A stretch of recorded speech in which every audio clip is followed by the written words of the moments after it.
Hello, everybody. This is Dan King from Fist Bump Media, and excited to see you all. I'd like to welcome everybody to the How to Boost Your Website with Spectacular Content webinar. I'm really excited about this one. It's a pretty cool topic. I think it's a fun topic, but really, ultimately, this one gets down to why we do work on the web and stuff like that anyway, right? You know, whether you're a writer, a blogger, you have a small business, medium business, whatever, that's, you know, trying to market yourself online.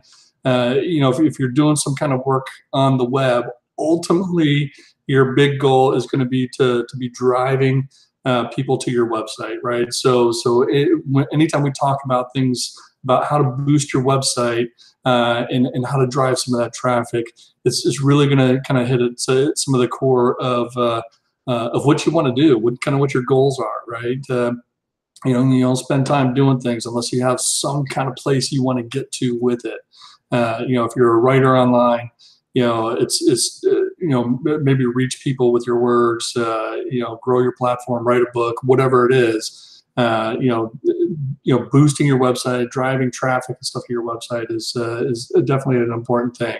And really, the big way we're going to do that, and this is what we're going to dig into and talk about today a little bit, is really with spectacular content. And when I mean spectacular content, I actually mean at a few different levels and stuff too. So this is not just a how to write a blog post kind of webinar conversation. We're going to look at the whole content strategy for how you kind of build your content from end to end, and really build that, amplify your voice. You know, it's ultimately, that's one of the things that we're about at Fist Bump Media, is just to really help you amplify your voice online. So with that, as you know, as a few people are jumping in and stuff too, I want to point out throughout this session, if you're watching on the webinar page, there should be a little chat thing directly below the video stream here. If you're watching on the YouTube channel stuff, I believe it should be to that side, something like that, on your screen. So, so anyway, next to the video window, you should see a chat. Feel free to drop any questions out there anytime. You know, I'll try to take those questions as I can. You know, if I don't get to them during you know, the course of the presentation, then, you know, I'll make sure I spend a little bit of time here at the end to you know, really you know, making sure your questions are answered. It's one of my big goals, is I want to make sure that you know, if there's anything you're curious about that I didn't quite hit within this presentation, definitely hit me up. I want to know. You can use the chat to do that. And if you're watching afterwards, replay of this, you know, hit me up on the Twitter, you know, at Fist Bump Media, or, you know, anywhere else you can find me. So definitely follow up with that stuff.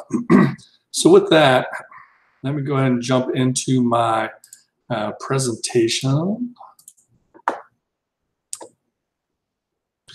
And while I'm getting started here with everything, if you know, you guys want to just drop in where you're joining from geographically in the chat or something like that, that'd be great. So I kind of know where you're at from, you know, whatever around the world. So we'll take a look at that. So awesome. All right. So here we go. How to boost your website content, or your website with spectacular content, right? Webinar today. Talk a little bit about Fist Bump Media, who we are, but really I want to kind of kick this off just with a little bit of a story first, right? Just a little kind of backdrop, so you understand my perspective and my take on this. You know, for anyone who's known me for a while, you may know that I used to be a social media editor for an online network called The High Calling, and during my tenure working with The High Calling, you know, we've really grown the platform there over time. You know, I initiated and kind of kicked off some things that we were doing with Twitter. Eventually, you know, brought up some more folks to help kind of manage the Twitter account there and everything. And one of the things I know I really love telling a story about is is the work we did on Facebook, right? When we took over the Facebook page, when I started as the social media editor with the team, there were maybe 250 followers, fans on the Facebook page.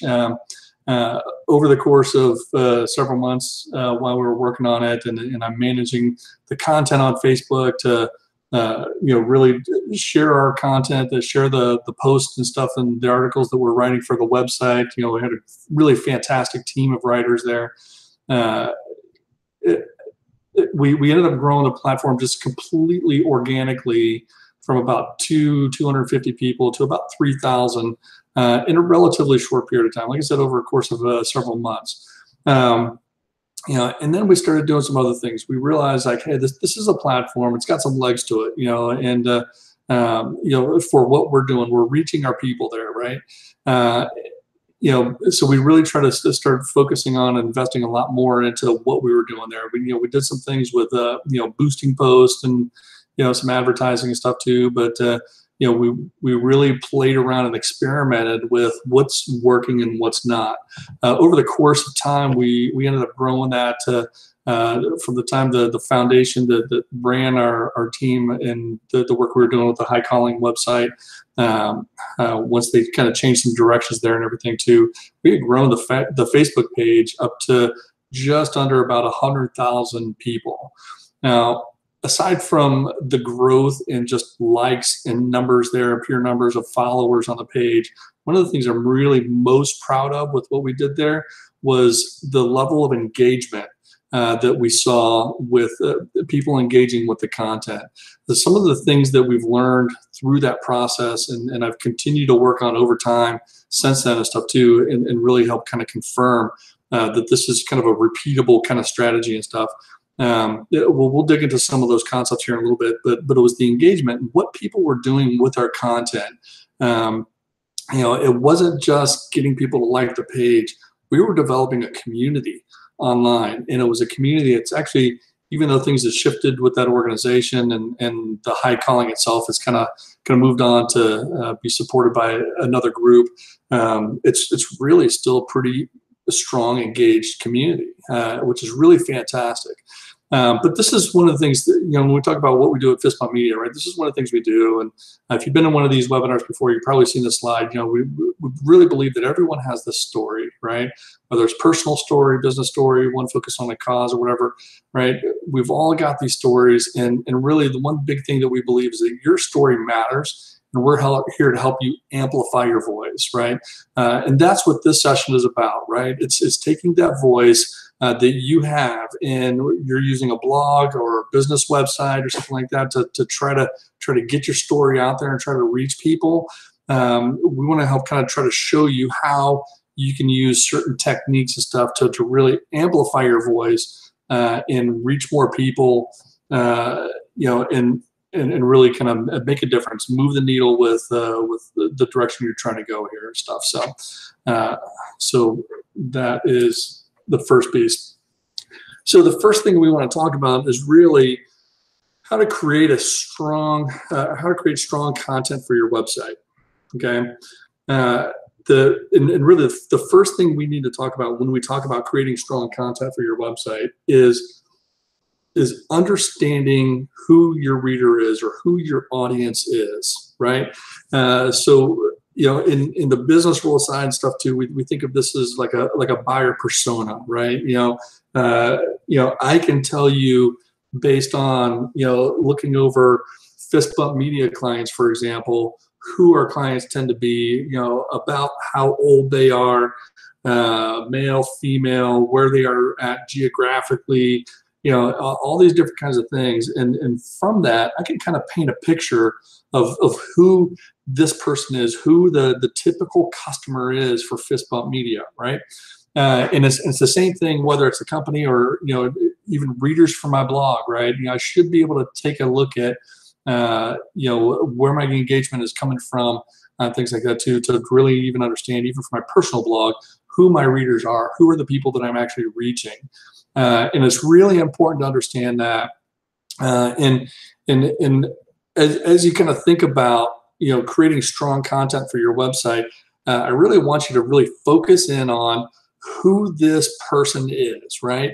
It could be a completely fictitious person here too, but you really need to have a strong understanding of who this person is, because when we talk about web strategy, one of the big things that I want you to try to do, and this is the shift for a lot of people, right? Because we go out there and we say, I want all the people to read my blog post. Here's the thing: your goal shouldn't be to try to get all the people to read your blog post. Your goal should be to get this person to read your blog post. And chances are there's a lot of this person out there, right? So you'll reach the people that you want to reach. It's a shift in focus. Your writing is not for everybody, right? What you do for business, not everybody is your client, right? If it is, that may be the case, but how you market yourself and how you present yourself to people and stuff like that too, you need to kind of focus in on who this customer is, right? And so it's going to look different for everybody. My blog, my personal blog is going to look, the ideal reader there and typical reader there is going to be very different from the person who reads your blog. They're going to be going through different things in their life, and they're going to resonate with different ideas and concepts and stuff too.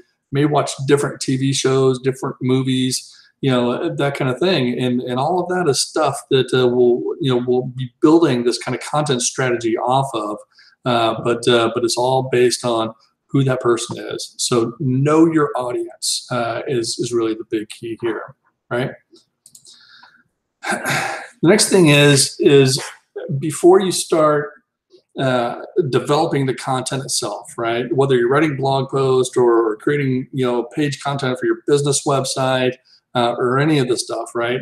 Now that you have an idea of who your audience is, you want to start asking questions, right? And this is one of the things that I think a lot of people kind of take for granted when it comes to social media, right? We use social media as a way to blast out all of our content, right? That this is where, when I write a new blog post, this is where I'm going to share it with the world, and they are going to read it, right? They're going to click over to my website and they're going to engage with this. But one of the things a lot of people miss on this too, and one really good example here too is on my personal profile on Facebook. I just went out and asked a question recently, and some of you watching may have even seen this or even chimed in and responded here and stuff too. But I just asked a question: so how many blogs do you subscribe to by email? This is one thing that I've been focusing on and noticing some trends and stuff as I look at metrics and work with a lot of bloggers and stuff, right? So one thing I really want to try to understand better is how many blogs people subscribe to by email. Now, that could be a whole session itself, right? And really kind of my point is that I asked that question because that is something that I've done before I ever shared a single piece of content, sharing my thoughts on what's happening here. And like I said, we could talk a lot about this, but it was fascinating because I think a lot of people, you see one response on the screenshot, so like, wow, I'm stunned by the responses here. People are kind of blown away by the idea that a lot of people are saying, oh, I subscribe to 0 blogs by email, right? But the key is I asked this question, the answers to this question, the other stuff that I'm seeing going on from my experience and background, working with a lot of people and stuff too, is giving me a really great foundation to launch some content that has to do with this, right? So I may write a blog post about this topic and stuff too, and really thinking about, what should bloggers be doing about email subscriptions? You're not getting the subscribers you need. Why? Why is that, right? And I think what I've seen in asking questions like this on Facebook has given me an opportunity to gather the information, gather the feedback that becomes the content that I will develop, right? So that's one thing, is go out there and ask questions. Another method and strategy here and stuff too, and if you've been on some of these webinars before, you may have heard me talk about this, is to go out and look for questions, right? And there are, there's a lot of way to find this. You can look through, Google Trends. You could start asking a question in a Google search, and as you're typing it out, it might kind of automatically fill in some things that people might be asking. And then there's sites like Quora, right? Quora is a big forum-based site that where people go to ask a lot of questions. So in my personal blog is a faith-based blogger, right? See a question here too about is there a lack of strong women's role models in the Bible, right? So those are questions that people are asking, right? And so when I find the questions that people are asking, those are things that I can try to address as well too. That's going to help with a lot of things like search engine optimization. And just knowing some of the questions that are going to resonate with people. If somebody's asking it on a forum on Quora, I bet there's a lot of people asking that, and if I wrote a blog post on that topic, I guarantee that's something that could get a little bit of traction and might draw some interest.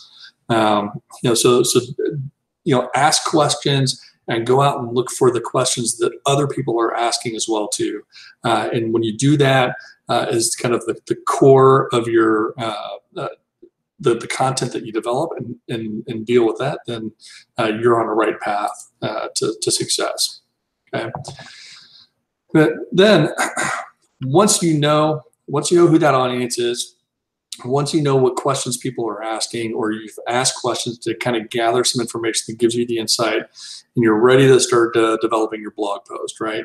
When you develop a blog post, and this screen, this example is kind of vague, and I'll kind of poke through it a little bit here too, just to kind of highlight a couple things too. But really, as a blog post, you've got a title for the blog post, and this is cool because it's going to break down really just kind of some sections and stuff. One of the big keys to developing your blog content, you're going to want to make sure that it's scannable, right? I see a lot of blog posts where somebody starts writing and they write, and then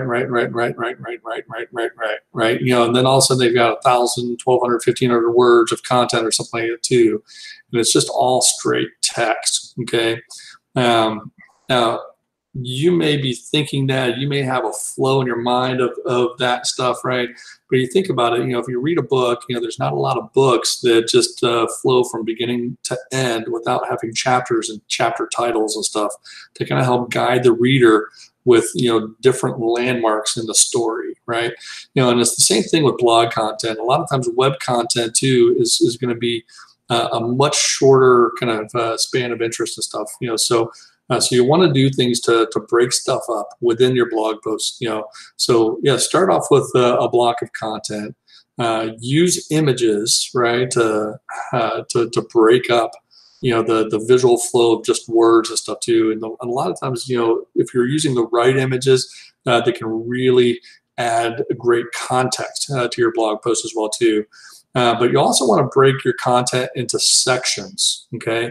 And when you think about sections, right, think about roughly 300 word blocks or so, so you can even think of a blog post as like, break it up into like little mini blog posts, right? As you kind of shift from one idea to the next, insert, a line of header text, right? I like to use the H2 header text tag to break up content and stuff, right? But those become kind of landmarks through it, so that as somebody's even scanning through, they can see the header text and see the header text and see the header text as they move down the post and really understand the flow of what that content is about, right? A lot of times online readers will scan something over first, right, and get that flow from looking at headers and stuff before they actually even start reading the first paragraph of content. So a lot of times that online reader, what they're trying to do is they're trying to determine, is this going to be worth my time in the first place, right? They're not going to read halfway through and then go, oh, this was boring, I don't like the direction it's going. They're going to look to see what direction it's going before they even start to read a lot of times, right? So those headers are really important kind of landmarks to kind of show your reader where you're going. It's also helpful too to not just focus just on straight paragraph text throughout your post, right? But use things to break it up You see, you know, a list of bullet points in here as well too. You see further down here too, it's you know, this paragraph that might be indented, you know, might be a block quote, right? You know, so if you're sharing a quote, you know, from another resource or another writer or something like that, you know, use block quotes that'll usually, depending on your theme and the design there and stuff too, maybe drop out with a little indent like that. And then also really important too, because, you know, because you're blogging for a reason, and there might be something that you're wanting people to do. You know, if I'm writing a blog post that has to do with a book that I've recently released, I might drop a little extra, what I call a call to action in the middle of the blog post, maybe towards the end or something like that. You know, saying, hey, if you want to learn more about this idea, click here to go over to Amazon and buy the book, right? Or if you're a small business, you know, click here to, you know, schedule an appointment with one of our consultants, you know, so that we can talk to you about this, you know, free consultation or whatever, right? You know, but don't hesitate to drop in calls to action within your blog content that will point people to different places that you want to go. I do this a lot of times too, you know, even on my personal blog. You know, even if it's not something that I wrote, right? You know, maybe I'm dropping, you know, a reference to another book that somebody else wrote. You know, maybe I have a friend or, you know somebody who just wrote some really great content or something like that, wrote a book on something. You know, drop a call to action in there. And again, you know, make sure you follow your guidelines and stuff and everything too for appropriate use of, you know, affiliate links and everything too. But, you know, use call to action to, you know, have them click over to Amazon to buy somebody else's book that's on a similar topic and maybe dives deeper into a certain conversation, and use your affiliate links to do so. You know, but really all of these things are really going to help your content, you know, break it up, make it scannable, make it easy to read, make it strong visually, and make sure it contains your calls to action in there as well too, so that the content that you're producing, you're putting out, will actually drive somebody to some kind of next step. Okay, so that's that for kind of laying out your blog content for your website. Next thing I want to talk about too then is the title, right? So especially with the blog content, as you produce stuff, the title is really going to be the one piece that may have the greatest impact on the success or failure of your content as you share it, you know, out elsewhere. You know, like I mentioned before too, you know, with making that blog content scannable, right? When you talk about this and kind of using the header so somebody can kind of look it over, you know, and determine whether or not they want to read it in the first place. You know, the title is really that first level scan that's going to get them there to the blog post before they even get a chance to scan the rest of it, right? You know, so you really have to make a practice of just writing spectacular, you know, like blog post, you know, article titles, right? You know, the title of your post and stuff should be really, really strong. You know, and there are tools, and I love this tool that I use pretty regularly and stuff, you know, by CoSchedule. They have a headline analyzer tool, okay? And I just plugged it in with the you know, for this example here too, the headline of this webinar, right? You know, how to boost your website with spectacular content. And you can see that it scored an 80, you know, for the headline score, you know, so that's a good title, based on the data that it has and that it uses to analyze. It's a good title that, you know, should, you know, prompt people to want to click over and join it and be a part of it and stuff like that, you know, or read or learn more or whatever, right? But this headline analyzer tool does things like it figures out how many common and uncommon words are in there.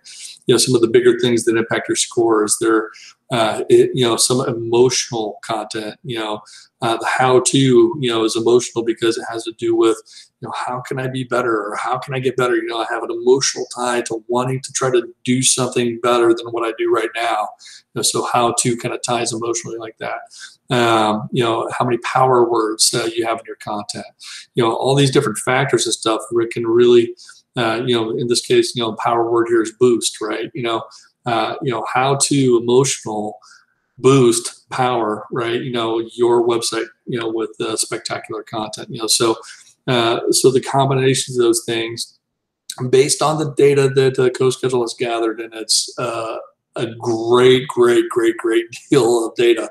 I can tell you, that they've developed this tool, and it's a free tool to be able to use online to help you kind of analyze your content. And I'll throw this out, with a little asterisk next to it, right? Don't put everything in the headline score that you get from a tool like this, right? Because the one thing that it does kind of lack is kind of the actual intelligence of understanding what you're trying to achieve, right? So it's analyzing really a string of words, and if you use words like how to, or if you use words like boost, or whatever, it's gonna this is really good, or this is not, that kind of thing. And so it's analyzing a string of words. It's not analyzing your intent and what you want somebody to do, right? So I've published blog posts where if I put them through here, and the absolute perfect title that I want to use and need to use for this blog post scores a 50, so be it. And those blog posts can still do well, right? So a headline score here in a tool like this is not a determination of how successful your blog content is going to be, right? But it's just a great tool to help you kind of fine tune things. Because one of the things that the folks at CoSchedule who put together this tool have done is when they have analyzed and studied, a large amount of content and tested things to no end and everything, right? One of the things that they've figured out is when you're working on your content, this is a best practice, and this may shock some of you guys and stuff too, but when you're working on the title for your content, this is how important it is. Right before you actually use it, write 25 titles for your blog post, right?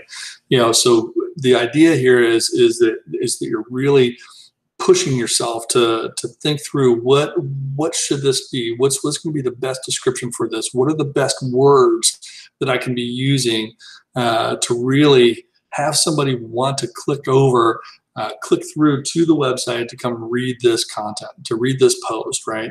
And really, ultimately, the goal is going through a process of writing out 25 different titles for your blog post.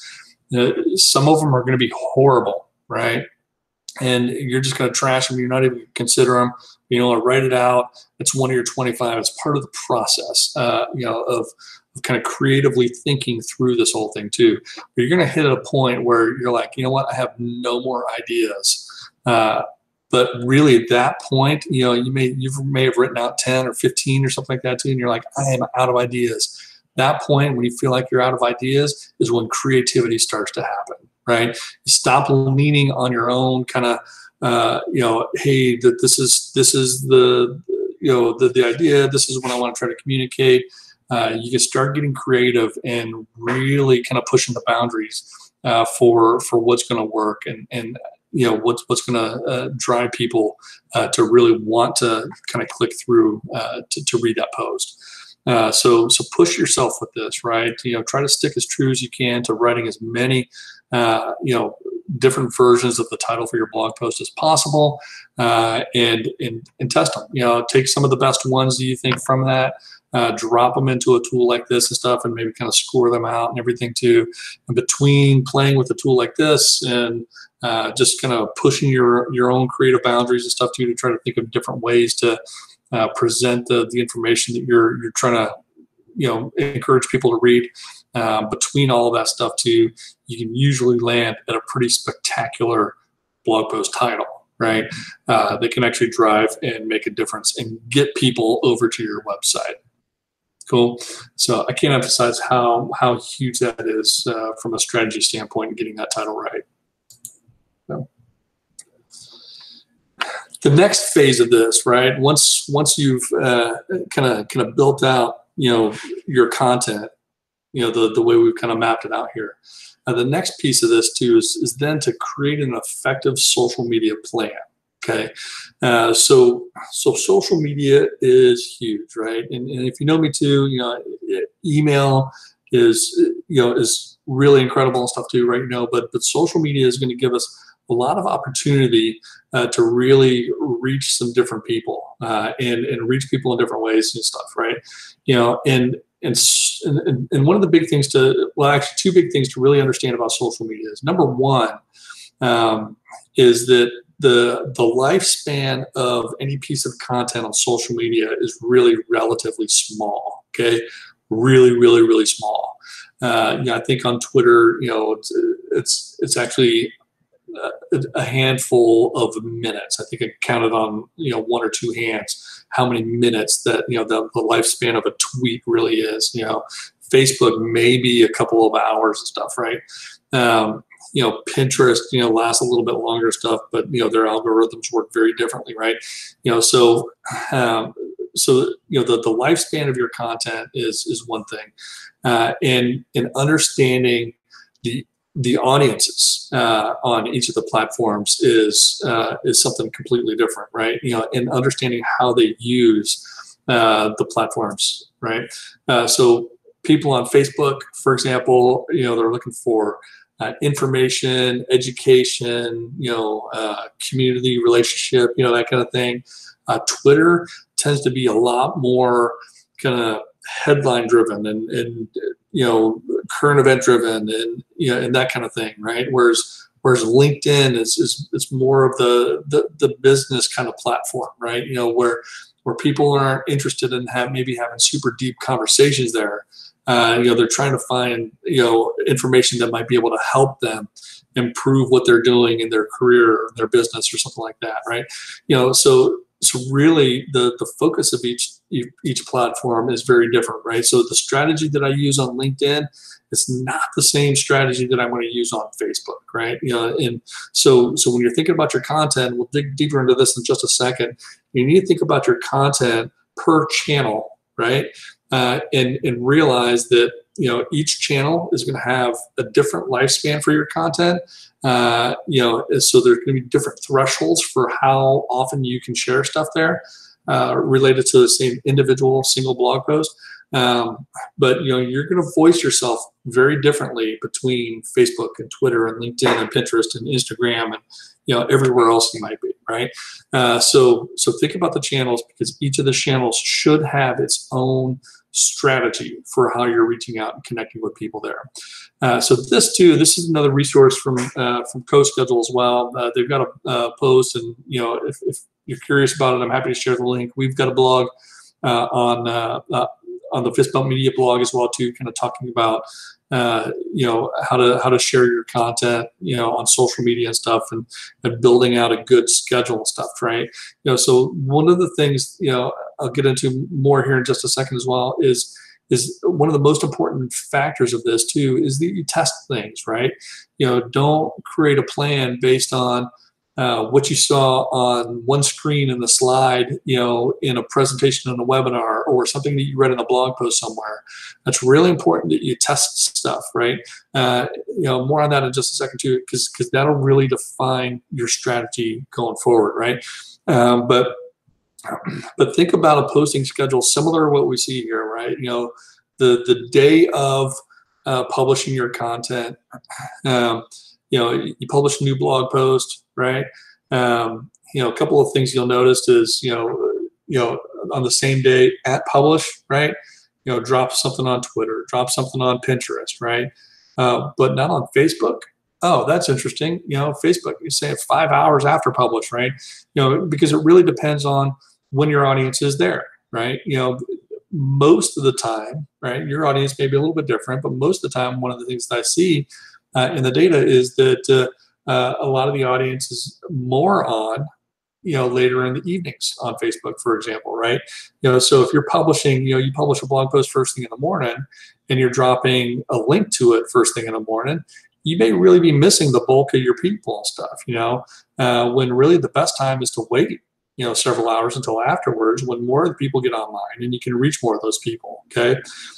So think through that strategy and when people are there, and what's going to work best and stuff too, right?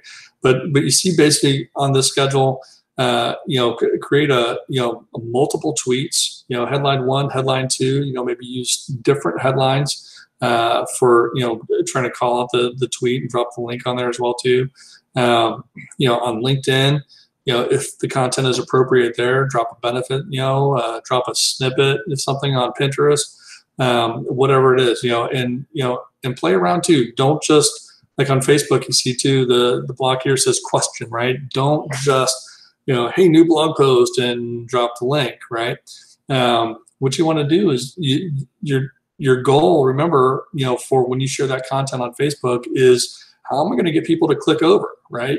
So is there a question, that I can ask people that's going to make them curious enough to want to go over and read this content? It's like, hey, if you were wondering about this, or have you ever felt like, and then, your blog post helps provide an answer for that, right? So again, think of all the titles that you just went through, and how you kind of created that content, and the questions you asked, and how you found the questions and stuff. All of that stuff leads up to not only how you write the blog post, but then how you even craft your social media strategy, right? So then look at the schedule, same day. Basically what you see is you see several posts on that same day, scattered throughout the day, different times, depending on the platform, and in different formats: questions, headlines, benefits, snippets, whatever, right? Think about, the day after publish. Are you dropping another tweet out there for it? 2 days after publish, right? Tweet there, maybe another different kind of headline for it. 2 days after, is there something controversial you can say? Is the topic you wrote about, is that related to any kind of controversy going on stuff? It's really starting to kind of speak to the kind of the mind of the Twitter user and stuff, where a lot of controversy happens. Can you say something controversial that, might, prompt somebody to come over? 3 days later, drop another tweet, right? A humor post maybe, right? Can you say something funny, right? And again, don't get stuck on, well, the schedule on the screenshot said headline 1, headline 2, headline 3, controversy, humor, question, benefit. Mix that up and play around with it. As you know, and you create your content, you'll know what kinds of posts you can create. But the idea here is, you look at Twitter, for example. The lifespan of the post and stuff being very short. You cannot really over tweet your content. The big thing is just keep sharing it in different ways, right? You see Facebook, share it once, share it again 8 days later, share it a week later. But instead of asking a question like you did the first time, again, don't get stuck on the exact method. Maybe next time share it as a quote, right? Pinterest, share a snippet. Can you do a humor thing? If you did a humor thing on Twitter, is that something that's also can be a humor thing on Pinterest, for example, right? So the idea is, again, look at each of these channels, and build out your strategy and say, hey, I'm publishing a new blog post, right? So I want to share that blog post on Facebook, maybe in the evening on the first day, and then share it like 8 days later, in a different way, right? On Twitter, can I schedule out, a whole bunch of tweets over the next week or month, or whatever, different time frames and stuff. Same thing with, LinkedIn, Pinterest. What are some different ways that I can share it? So think of your content by strategy, all right, or by channel. And for each channel, you should have a content strategy really specifically for that blog post, the different ways you're going to share it. Okay. Next, when I talk about sharing stuff on social media, creating an effective social media plan, really there's a couple of things, right? Just dropping your links is one thing, right? Sharing a link post, is we'll talk about analytics here in just a second. It can be a very effective way to get your content out there, and it really depends on your audience and stuff too. But a lot of the platforms are very, very visually driven, right? There's a reason platforms like Instagram and stuff have taken off so much the way they have, because it's just a very visual platform, right? Pinterest, again, a very visual platform. People are, looking at just boards of pins and stuff. They're looking at graphics. They're not looking at a lot of content. They're not reading a blog post there, but those can be great gateways to get people over to your content and stuff, right? Here's one of the things that I want to point out about graphics and stuff, right? Is that you may have a great, say, image on your blog post. It may be the big featured image that's on your blog post, It's the image that really defines for you what that blog post is really about, right? And that's great. What I would say is use that image, right, in different ways to create different types of posts, okay? And anybody who's been around, blogging and stuff like that, for example, for a while too, you probably understand Canva is a tool that's out there. I'm not going to dig deep into how to use Canva. Canva is great because it provides a lot of cool templates and things like that too for creating your graphics. The one thing that I am going to really emphasize with you guys is to use Canva to create multiple graphics for sharing on the other platforms. Okay, and this is one of the things we realized too. When we were looking at what we were doing with the high calling, is we started creating those. The image graphics is maybe it's got a quote from an article that was published on the website or something along those lines. And those things were fantastic, right? Those things actually kind of took on a life of their own. And really, what was fascinating about it too was the graphics and stuff got to be popular enough that sometimes people didn't even click over to read the whole blog post, but they share the graphic and engage and have conversation on it and stuff like that too, because you're sharing your ideas by using those things, right? To just on the different platforms and stuff. So one of the things you really kind of need to kind of wrap your mind around a little bit is the whole goal just to get somebody on a blog post, or is it to really engage people with your ideas in the different places where they are? Okay, and what's really cool about this is that and this is where I encourage you, if you use a tool like Canva, right? Create posts that are specific to the different platforms, right? I love that they have templates for Twitter posts. The templates for Twitter posts is different than the template for Pinterest graphic, right? Which is different than the Facebook post, right? Different than the Instagram post, right? So don't be afraid to come in here and maybe use that featured image, right? That big kind of, core image that you have as part of your blog post.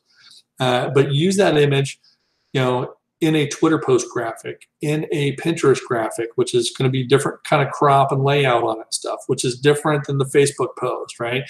So create, even if they're very similar, even if you're doing something, you kind of see in the example here too for the Twitter post, maybe it's a quote graphic, pulling a quote out of your blog post, right? Maybe you're doing that same kind of thing, but it's just a line of built differently for Pinterest than it was for Twitter, right? But built differently than it is for Facebook. So even if it's a quote graphic, you want to use the same quote on all the platforms, create 3 different graphics if you're going to post to Twitter, Pinterest, and Facebook, and maybe a 4th one if you're posting to Instagram too, or whatever, right? So you can align it by using the same kind of backdrop image, right? That featured image that might be part of your blog post. Use some similar styling, right? But make sure that you're creating them so that they are native to the platform that you're going to be sharing them on. And that's really going to help you kind of drive some of the best success with each of the different platforms. As we talked about, think of each channel separately. Don't create one graphic and then share that one graphic across all platforms. It's not going to work. It's not going to be as effective as it would be if you speak to each channel specifically, the way that channel was kind of best designed and set up to handle that. Okay. The next thing too, in addition to thinking about images, right? I want you to think about video. Okay, video is going to be a really, really powerful tool, right? We know that it's really over the last year or two, especially and stuff, it's really taken off quite a bit on Facebook, and Facebook is putting a lot of power behind how much video content really kind of feeds your stream, and how much they hit that. We even see LinkedIn is putting a lot behind video right now and stuff too, and that's becoming a stronger medium to share and get seen a lot more, and find a lot more engagement stuff over on LinkedIn as well. And I love this, right? Because this right here, Chewbacca Mom, is a great example of how, hey, I went to the store, I got a mask, and I got on Facebook Live and it went crazy, right? We all remember it. We all probably watched it 100 times and just died laughing every single time with her. Actually showing up all over the place and stuff too, but I'm not saying try to be Chewbacca mom. That's not what I'm saying. What I'm saying is that think about how video fits into part of your content strategy, right? If you wrote a blog post, for example, and if you're just a personal blogger, right, and maybe not a business or something like that too, if you're a personal blogger and it was something that was, something deeply emotional for you, right, an experience that you went through, and you share a lot of the detail in the blog post, why not get onto a Facebook Live and stuff and just say, hey, you know what, I just wrote a blog post about an experience that I went through, and the experience is this and stuff too. And in the post, I share some more of the details, and and I talk about some of the things that I did to work through this challenge in my life or whatever it is, right? Those Facebook Lives can end up being a tool that helps drive a lot of traffic to your content. I've seen people use videos too as well. Maybe not stuff Facebook Live, but maybe do a short recording of a reading from a blog post and share a video of that. I've done that with one of my books, and it's turned out to be a pretty popular video stuff. A short reading of a passage from one of my books, for example. That can be the kind of thing too that can drive people to it. If you're looking at it from a business perspective, right? The video content, you can do all kinds of things with it. You can create, little summary videos. Some of them can be like a little whiteboard animation video, and you can actually get those done. Have somebody else do them for really cheap these days and stuff, right? Maybe it's a whiteboard animation video. Maybe it's a highlight the header text, your 5 main points from an article that you wrote or something like that too. Turn it into a little summary video. And when you share that on your Facebook page or on Facebook or YouTube or whatever too, it has a link to go read the full blog post here, right? So there's a lot of different ways you can think about video, but if you really want to build a solid content strategy that's going to get some traction and boost everything that you do, video needs to be a part of it, right? And in complete transparency stuff too, things that I do from a content perspective, these kinds of webinars, we're already working on things like taking these webinars and let me pull out a little clip from here and reshare that video over on Facebook and stuff like that too as well, because those videos can really create some traction and add a lot of value, right? As the content gets around. So that's that. All right. So, and then finally, and I've kind of hinted towards this throughout this section about creating an effective social media plan. And again, for anybody who knows me, I'm huge on the analytics, right? The analytics for what you do with your social media stuff like that too should really drive what that plan looks like. And this is a perfect example right here too, right? And there's a lot of places you can get some of this data, different kinds of tools and stuff. If you have a Facebook page, like a brand page or something like that, then there's some insights in there that might give you some of this information and stuff too. But I told you I'm a huge fan of CoSchedule. We use CoSchedule for our own marketing calendars and stuff too. But this is a glimpse of some of the analytics for our Facebook content for Fist Bump Media from our CoSchedule tool. Right, so it's pulling some of the data in from these sources and everything too, measuring how effective some of the content was, what's really getting the engagement, what's getting the clicks, the comments, the likes, the shares, all of that stuff, right? So we're going to measure engagements because really when it comes to your social media content, that's one of the biggest things that you want to try to do, right? Don't just look at how many people like my page or how many people follow me on Twitter or whatever, right? You want to look at the engagement because the engagement is going to be the big thing that's really going to determine what's working successful and what's not, right? But one of the things my data here tells me is, for example, and and this is really interesting to me, right? Is because as a business, we operate a lot Monday through Friday, 9 to 5, right? So you look at the content. There are some days, Thursday in particular is pretty high engagement. Look at the Saturday by day of the week, right? Is my highest engagement day, right? So as I operate Monday through Friday, right, I'm more likely to be active on the social media for the business and everything too on Monday through Friday. But Saturday is the day that gets my highest engagement, right? So it's fascinating. That makes me think that, gosh, I should be sharing more content from what we do with Fist Bump Media on Saturdays than I should, say, on a Wednesday, which is my lowest engagement day of the week, right?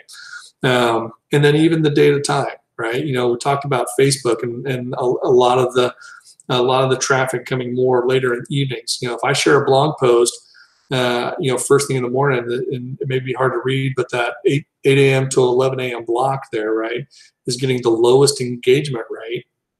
Whereas the 8 p.m. to 11 p.m., right? So if I'm sharing it at 9 or 10 o'clock at night, is getting by far most of the time more than double engagement rate of other times of day, right? So think about this. Content sharing on Saturday getting high engagement, content shared 9, 10 o'clock at night getting high engagement, right? That impacts my strategy and when I'm sharing to do my stuff. I get this question a lot from a lot of people too, and they focus on, hey, how can I get my blog to auto post the blog post when they first get published? And the answer is, don't do that, right? Stay away from that. That's just really poor strategy, right? Unless you're publishing a blog post on Saturday night at 9 o'clock at night. And again, the data may be different for you too. So don't look at this and go, oh, okay, well, that's the same thing for me. I should be posting on Saturday. A lot of it really gets down to post all over the place, post at different times of day, and then test it and measure it and understand, right? Because when you then understand metrics like this, right, and metrics like this, that is going to drive the greatest success for your social media strategy, okay? And I love this down here too, because one of the things this tool tells me as well is you can see that the image posts, right, are getting higher engagement for me than the link post. And I don't have any video posts in the date range that I pulled this report from right now too, but you can see the link post, just sharing a link in this case on Facebook with this audience, was not as effective as sharing an image, which got much higher engagement level stuff. So understand your metrics, right? Understand what is driving the results for you, and then leverage that as much as you possibly can. Okay. All right, and then we're going to take another look at some more analytics here. Okay. But the next piece of this too is now we're shifting from developing the social strategy to I want to talk about repurposing your content for ongoing traffic, right? And really the big idea here is that there's a couple things that I really want to kind of hammer in on. One is you have content out there that's probably doing pretty well and you may not even realize it, right? Traffic may be coming from searches because maybe you answered a question in a blog post and it ends up actually ranking somewhere so that people can find it on Google when they ask that question, right? And they're coming over to your website, whatever it is, right? Regardless of the reason, you're going to have content that's doing well over time.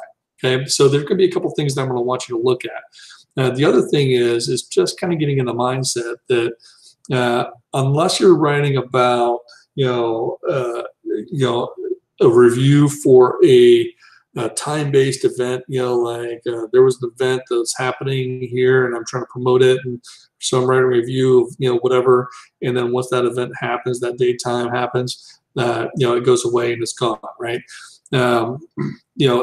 That I don't want to hit on that so much, right? But really, a lot of your content is what we're going to probably refer to as evergreen, right? I can write a blog post today. That blog post may still be relevant, sometime down the road, right? So one of the big things is if you look in your Google Analytics, right? If you're tracking your content in Google Analytics, you'll have this kind of data, right, in the behavior sections. You can look at the landing pages, see these are the pages that people are landing on, right? Over a period of time. The slash there's the home page, but then this blog post and this blog post and this blog, all these different blog posts are landing pages. These are landing page means that's an entry page. People have, this is the first page they land on when they're coming to the website over this period of time. So look at those, and then look at some of the things like, did those people, bounce around and actually, visit more pages? How much time did they spend on the site? Was their bounce rate? Did they hit that page and go away really fast, or did they stick around for a little bit? So look at a couple of those things too, because you can look at a list like this and say, okay, well, number one, number two, whatever, but you may identify some posts, some articles on your site that just may have really strong, hey, wow, this got somebody here and they're sticking around, right? So you want to actually take a look at some of those things over time, right? So look at that data and see what's happening there, right? And then what I want you to do is, as you identify maybe old content that you have, give it a makeover, right? But we all remember this, the Breakfast Club, right? The kind of scuzzy, dirty, nasty girl stuff. They make her over and she's beautiful in the end, right? But that's the thing I want you to do too, because you may have a blog post that you wrote a long time ago, and maybe it doesn't quite fit that kind of template, right, that we looked at earlier for how to structure your blog post, right? Take a look at it. Can you update that blog post so that maybe it looks a little bit more, kind of follows the content template that you want to do? I've taken old blog posts too, and it's not even one that I found in my analytics that's high traffic, but I found one that was relevant again, that I wanted to reshare that same idea. I went back through it and I restructured some things. I added a little call to action piece into it and stuff. I added a block quote and maybe some headers or something like that too, so that way it fits the content strategy that I know I want to hit, trying to going forward with a lot of my content, right? So as you think about repurposing your content for ongoing traffic, one of the things is take that old content, give it a makeover, give it a fresh look, give it a new life. You don't have to change and republish the date or anything like that too. You can just update the content and then just start sharing it on social media again, as if it were a brand new post, right? And that alone should help kind of drive some additional traffic and stuff too.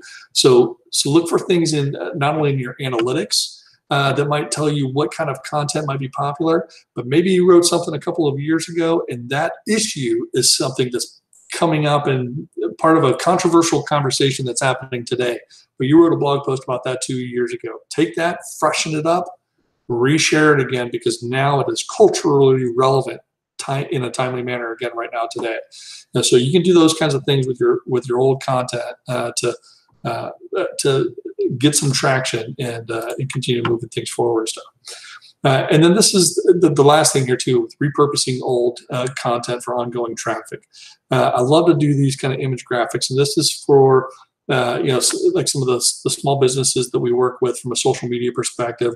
We love kind of creating these quote graphics, and we leverage things like hashtag Tip Tuesday is a thing, especially on Twitter and stuff. So we pull the quote out of a blog post, go into a place like Canva, right, and create an image graphic like this, and then reshare that.